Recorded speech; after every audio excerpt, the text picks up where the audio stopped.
I am here with our second artist interview. I am with David Leonardelli, and he is an employee at the C.M. Russell Museum. So David, would you like to introduce yourself and tell us a little bit about the work that you do at the museum and also your artwork? Sure, yeah. So yeah, I'm David Leonardelli, and I'm the facilities manager and preparator at the CMR Museum.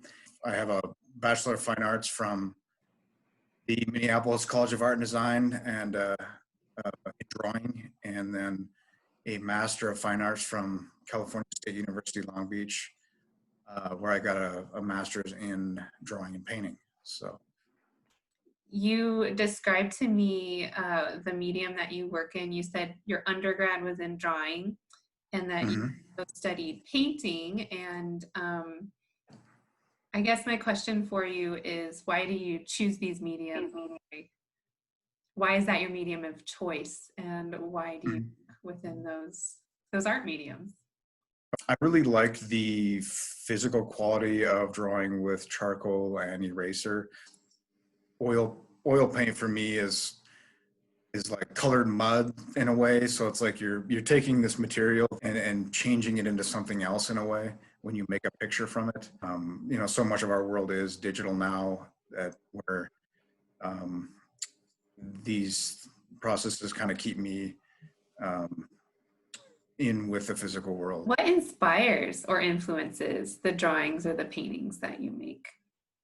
I'm really influenced by just nature and then my own life experiences. I love the outdoors.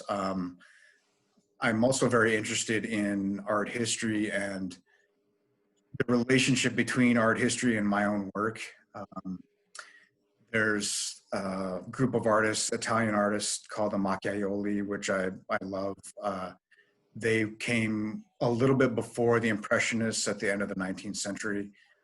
And they would go outdoors and paint on small wooden panels from life. And it's a similar process to some of my work where I go outdoors and paint from life. And when I say nature too, I mean kind of the observed world around me or the perceived world around me, not necessarily just, you know, clouds and mountains and things, but that is a very something I do love is landscape and places I love to go and spend time at. And I feel like those are all things that are inspirational to me. And Montana is also a very inspirational place. And I'm originally from here. So it's always been inspiring to be here and kind of just, I'm more in awe of what's around me and learn kind of more about it each time I paint. You spent some time in Italy, correct? Yes, I studied there for a couple of weeks with one of my mentors, Dominic.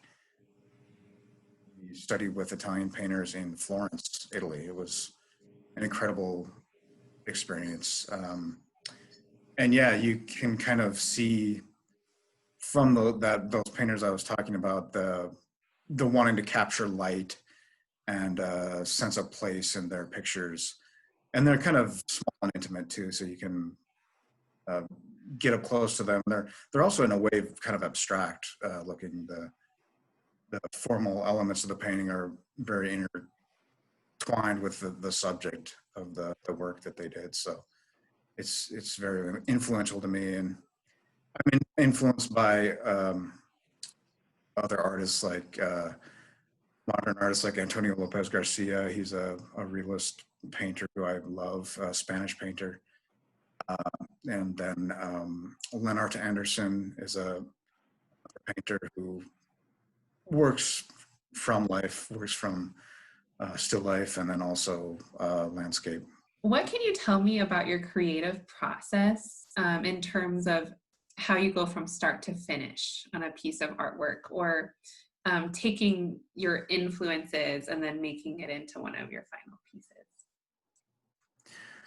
So one of the most important parts for me is really my sketchbook. It's kind of the beginnings of ideas and the way I kind of move through kind of thinking about making artwork and the imagery that I want to make. So it's a very important part of my process, and it kind of keeps the engine going, if you will, of creativity. I don't really start out with an idea necessarily ahead of time. It's more of by doing artwork or by making, starting a picture in my sketchbook, then that leads to more ideas for my longer works that I do in the studio. Mm-hmm. I do paint out of doors, as I was saying, plein air. So with that, I'll do smaller pictures that are on, say, a wooden panel or canvas, that I would say are direct painted. So I don't really start out with a drawing on the picture, on the blank canvas. I'll start out just by using the paint and draw with the paint to make my pictures out in front of the subject. And then when I come back in the studio, I can use both my sketchbook, the other paintings I have made from life, and then I'll make larger compositions from those. And then many times in that case, I do I'll draw out the composition ahead of time with either charcoal or pencil, and then do like a fixative on it or a clear gesso coat. And then on top of that, I'll put the whatever medium I'm using, whether it's oil or watercolor. I do use some watercolor as well, but I'll paint that after I do the drawing, and then it's kind of a just a process of working on the painting for a certain amount of time, kind of setting it to the side and then coming back to it. I'm interested in capturing kind of a feeling I get when I am painting out of doors, and getting that kind of spontaneity in a way.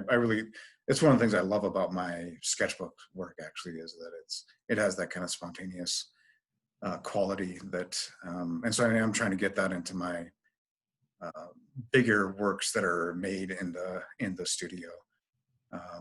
And this, it's also kind of the sketchbook's almost kind of a way of kind of going through lots of ideas in a way. And then once I'm done with a piece, then that's more of a time when I can think about kind of what it means, so to speak. I mean, after the process is done in a way. So Mm-hmm. instead of thinking about it ahead of time. So it's more of a kind of a doing is thinking is kind of how I think about it. So, or painting is thinking. So. What is one piece of advice that you would give to young people or aspiring artists? My biggest thing is, keep going with your work and follow your vision. One of the things I've found in my own work is if you believe in yourself and you follow your vision, a lot of times people who doubt it or critics, they'll end up eventually, in a way, sort of coming to your side and seeing what you're seeing, that, oh, this person believes in what they're doing. And I just think it's important to, not give up on what it is that you love and care about and want to try to communicate in your work. And, even if you're not necessarily, making money at it, but it's something that you care about as a subject or a belief that you have in your work, to try to make that as concrete as possible for other people, because they will oftentimes they respect that and will come around. The reason that we're doing this show online, this exhibition, is because at the time that we started it, especially during the planning process, we were all inside because of the pandemic, because of COVID-19. And I'm wondering if being indoors has changed your work as an artist, or has it not? Maybe not, because you work outside. Or is there a place in your home that you like work, and I guess my base question is if the pandemic has changed how you work as an artist.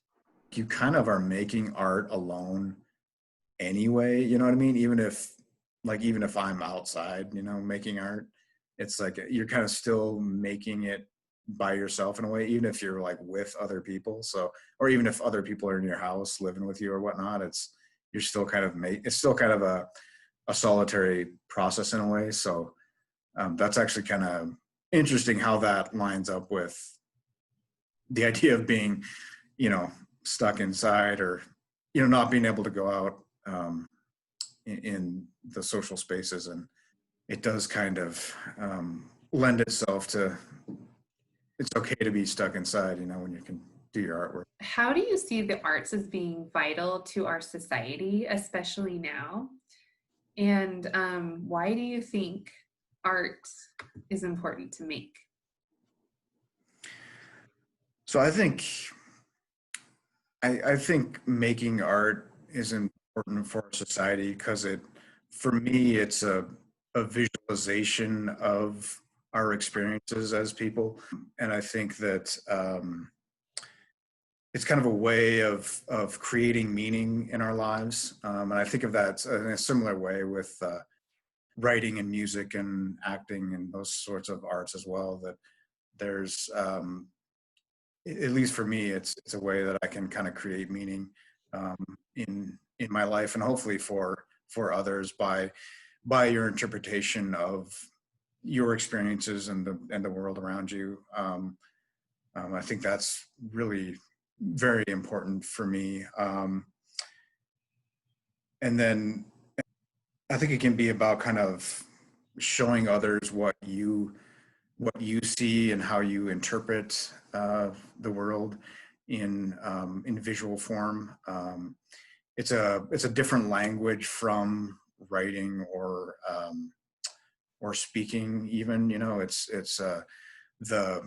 the aspects of color and shape and line and value and direction can all help create a very different meaning for people from, say, writing a poem or something. It has, kind of the idea of a picture being worth 1,000 words. It has so many different meanings. So Dave, thank you so much for your time and for your interview today, and be well and take care. I hope that we have a lot of people come and look at the show.